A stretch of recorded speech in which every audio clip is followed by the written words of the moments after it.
ठीक है, function of the haemoglobin. ठीक है, इसके बाद हम लोग क्या देख रहे हैं, फंक्शन ऑफ हीमोग्लोबिन। जो हीमोग्लोबिन होती है वो हमारे बॉडी में कौन कौन सा फंक्शन प्ले, कौन सा रोल प्ले करती है। ठीक है, उसके बारे में जानते हैं, आगे ही पढ़ा रहे हैं आज के आगे ही फंक्शन।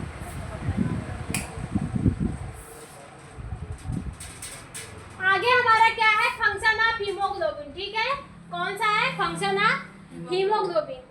तो हमारा जो हीमोग्लोबिन होता है वो हमारे बॉडी में कौन कौन सा रोल प्ले करता है, उसी को हम लोग क्या कहते हैं, फंक्शन बोलते हैं। मीन्स कि कौन कौन कार्य हमारे बॉडी में करता है।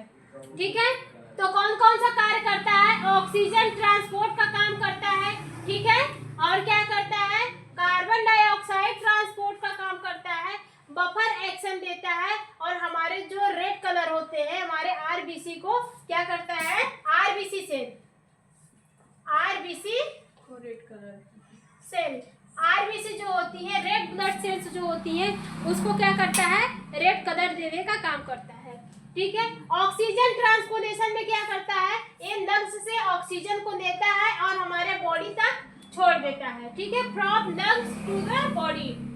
कार्बन डाइऑक्साइड को ट्रांसपोर्ट कैसे करता है, एक टिश्यू से क्या करता है, डिफरेंट टिश्यू से कार्बन डाइऑक्साइड को लेता है और कहाँ पे देता है, लंग्स में देता है। डिफरेंस कहाँ से, डिफरेंट टिश्यू से क्या करता है, ऑक्सीजन को, कार्बन डाइऑक्साइड को लेता है और कहाँ पे देता है, लंग्स में देता है। फिर बफर एक्शन क्या होते हैं, बफर एक्शन यहाँ पे दे रहा है, help maintaining blood pH. Buffer action के द्वारा वो बॉडी के जो ब्लड होते हैं उसके पीएच को मेंटेन करने का भी काम करता है।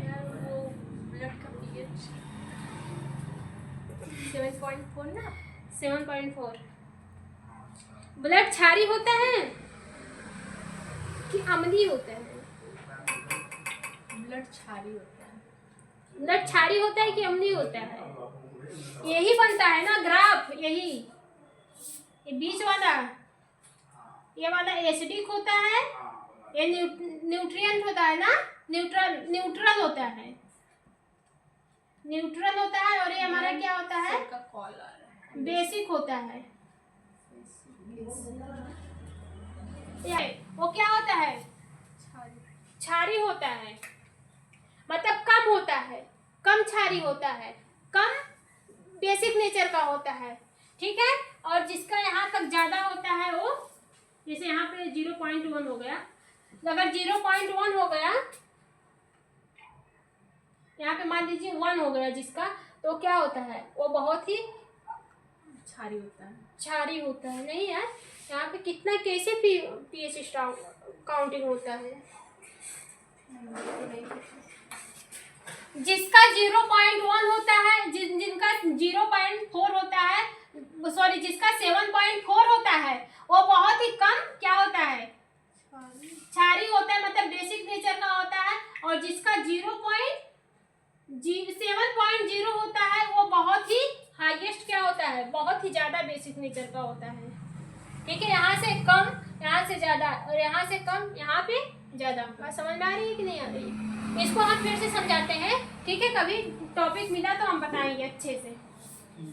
ठीक है, अभी कंफ्यूजन है। ठीक है, ये जो आपका डिसऑर्डर होता है, ठीक है, सॉरी ये तो समझ में आया, ये क्या करता है, हमारे ब्लड के पीएच को कंट्रोल मेंटेन करने का काम करता है, और हमारे, अच्छा ठीक है, और ये हमारे रेड ब्लड सेल्स को क्या करता है, कलर देने का काम करता है, रेड कलर देने का काम करता है। फिर इसके बाद कुछ डिसऑर्डर है, क्या है, कुछ डिसऑर्डर है हीमोग्लोबिन की वजह से। डिसऑर्डर मतलब क्या होती है, बीमारी। डिसऑर्डर मतलब क्या होता है, बीमारी। हीमोग्लोबिन की वजह से हमारे बॉडी में कुछ क्या होती है, बीमारियां भी होती हैं। ठीक है, कब होती है इसको समझिए, जैसे कि एनीमिया। एनीमिया जो बीमारी होती है आपको किसकी वजह से होती है, हीमोग्लोबिन की वजह से होती है। ठीक है, एनीमिया जो बीमारी होती है हीमोग्लोबिन की वजह से होती है। कब होती है, जब आपके बॉडी में हीमोग्लोबिन कम हो जाता है तब होती है। ठीक है, एनीमिया हीमोग्लोबिन की बीमारी होती है, मतलब हीमोग्लोबिन की एक बीमारी है। ठीक है, लिखा है disorder related homeostatic sorry haemoglobin, ठीक है। डिसऑर्डर रिलेटेड हीमोग्लोबिन मीन्स कि हमारे हीमोग्लोबिन से रिलेटेड कौन कौन सी बीमारी हमारे बॉडी में हो सकती है। तो सबसे पहले एनीमिया बहुत जानी पहचानी बीमारी है, ठीक है। इसमें आप सुने होंगे क्या, ब्लड की कमी हो जाती है।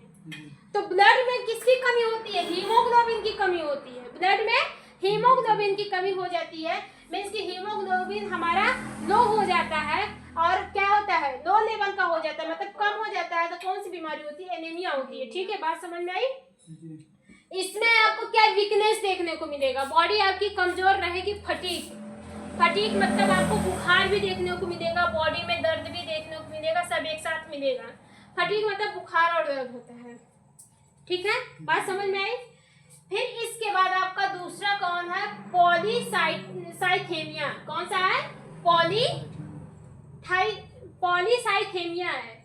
कौन सी दूसरी बीमारी कौन है, पॉलीसाइथेमिया। एक कब होता है, जब हमारे बॉडी में हीमोग्लोबिन की कंसंट्रेशन एक्सेस हो जाती है।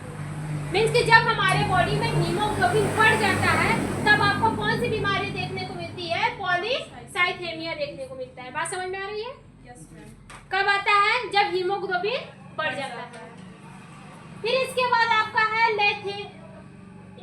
फिर इसके बाद क्या है आपका, लैथेसेमिया। कौन सी बीमारी है, लैथेसेमिया। लैथेसेमिया जो होती है एक जेनेटिक डिसऑर्डर है।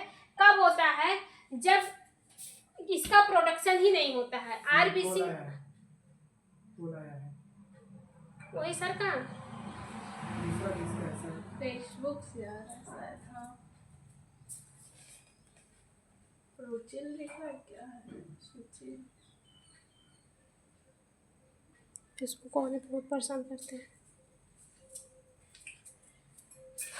ठीक है।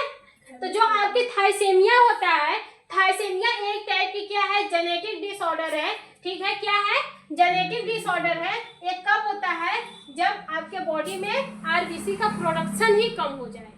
आपकी आरबीसी आपके बॉडी में किसका आरबीसी का प्रोडक्शन रेट क्या हो जाए, डिक्रीज हो जाए, रिड्यूस हो जाए, तब जाके आपको क्या दिखता है, थाइलेसेमिया नाम की एक बीमारी होती है। बात समझ में आई। और बहुत सारी बीमारी देखने को मिलती है, जो कॉमन था हम बता दिए, ठीक है। जब इसका प्रोडक्शन बंद हो जाए तब कौन सी बीमारी होती है, अगर इसका कंसंट्रेशन हमारे बॉडी में लो हो जाए तो कौन सी बीमारी होती है, अगर हीमोग्लोबिन का कंसंट्रेशन हमारे बॉडी में बढ़ जाए तो कौन सी बीमारी होती है, ठीक है। हीमोग्लोबिन से और भी बीमारी होती है, लेकिन अभी इतना समझिए। हीमोग्लोबिन का कंसंट्रेशन जब हमारे बॉडी में लो हो जाएगा तो एनीमिया होगा। हीमोग्लोबिन का कंसंट्रेशन जब हमारे बॉडी में बढ़ जाएगा, पॉलीसाइथेमिया हो जाएगा। हीमोग्लोबिन का कंसंट्रेशन जब हमारे बॉडी में जो हीमोग्लोबिन का जो प्रोडक्शन होता है जब हमारे बॉडी से रिड्यूस हो जाएगा तो क्या होगा, कौन सी बीमारी होगी, थैलेसेमिया होगा, ठीक है। थैलेसेमिया एक जेनेटिक डिसऑर्डर होता है, ठीक है। बात समझ में आई।